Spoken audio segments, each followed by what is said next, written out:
Ashley, thank you for sitting down with us. Of course, Zach? excited to speak to you.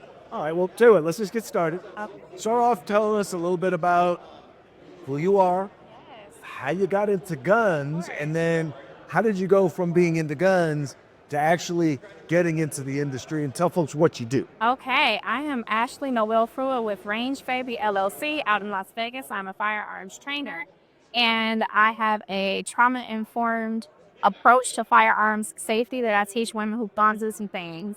So, live here in Las Vegas, Nevada, and how I ended up in firearms was a long time ago. I moved to Vegas and I heard about a program called Annually, and it was a free program to teach women firearm safety. And I thought it was an amazing opportunity to learn something about firearms because I didn't know anything about them. And I went on up to the mountain. Our range is actually on a mountain out here, and went through the program and I thought it was amazing. So decided to continue to go. And a little while later, they asked me to come back and do some coaching. And so I coached with them for about 3 years. It's been a great experience. Wow. So now, was it just a curiosity, or I mean, what piqued that curiosity to the point that got you from thinking about it to actually going and being a part of a program? All right. Well, when I moved here from Cleveland, Ohio, I had never heard of the 2A community. I didn't know really anything about it. But what I did notice is that I was moving from a place where you did not have a visible, you didn't always see firearms, to a place that is very gun friendly. And we see a lot of firearms here. Open carry in Nevada is a very common thing. And so I started looking around and realizing everybody had a gun but me. So maybe it was time for me to look into that a little further. Excellent. All right. So you said guns. You see a lot more firearms around here. There are some places like in California where I live where you almost never see a firearm. In fact, it's you're not allowed to open carry anywhere in California unless you are a cop or unless you're law enforcement. Um, how big of a culture shock was that for you, or was it a culture shock at all? I mean, I'm coming from the Bible Belt. So coming from there to out here, it was a bit of a juxtaposition. And I was shocked at first. I was alarmed, and I would, mention little things to folks like, man, everybody here seems to have a gun. And they're like, it's a military town. What did you think? Like, this is the norm here. So being a part of the culture of Las Vegas, it is a very much battle-born state, and we like to carry. Hey, this is your first shot show, It right? is my first shot show. It's been amazing. Okay. So did you have any like preconceived ideas of what to expect, and were those preconceived ideas met, or was your experience what you thought it would be, better or worse? So, being out here in Las Vegas as a firearms trainer, I found that wasn't running into very many other firearms trainers that look like me. And so I came to SHOT Show to find my tribe. I knew that there were other firearms trainers throughout the US that did look like me, that I could connect with, that did exist in these spaces. And so I came here to find them, and I've been doing a really good job of actually finding other folks who have walked similar paths to get, some support in those different areas and be able to have a community. So the fastest growing segment of the community of the nation that is buying firearms and getting into shooting are black women of color. Why do you think that is? Well, historically, we ranked dead last for firearms ownership. Black women over the years were not the owners of the firearms. However, we ranked number one for fear that we ourselves will become victims of gun violence, or someone that we care about will also become a victim of gun violence. And I think that that disparity there is a little bit systemic. And so for me, I love to see that women are getting into firearms, that black women are going into ownership and looking towards increasing their safety, increasing their understanding. I think that it's important for us to be able to protect ourselves should we ever find ourselves in a situation where it's necessary. But aside from that, the shooting sport is fun. We like fun things. There you go. There you go. So you talked a little bit about gun violence. People, the policy solution for many people tends to be, well, in order to reduce gun violence, we need to take guns out of the hands of people. What I mean, however, in your case, you're saying you believe that more black women are getting into it, and that's their answer Yes. to addressing gun violence. Why do you think the difference in opinion?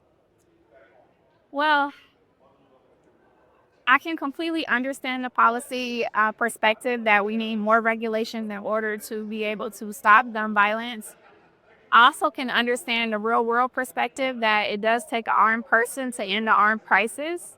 And so when you have a situation of gun violence, the folks who are the ones who follow the rules are typically not the person that's committing a gun violent scenario. So it's something to think about, because the folks who go through all of the things correctly, go through the forums, go through the FFLs to get everything done properly, are typically not the ones that are in these situations. And if they are the ones in those situations, I think we need to look at what type of mental health supports are we having in our communities to support people as they move through life and face different types of levels of grief and trauma and changes.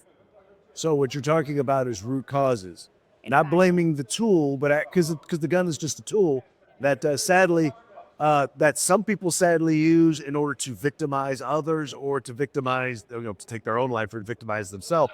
So that many more people use them to defend themselves, defend their love, and defend their love. There are a lot of good stories about people who've been able to come through for themselves and their families because they were armed at the time that they needed to be. Right. And I also look at it this way. I'm like, what good does it do to pass another law if criminals are just going to ignore the law? That's kind of what makes them criminals. I mean, it's already illegal to murder someone with a firearm. It's already illegal. So, Excuse me.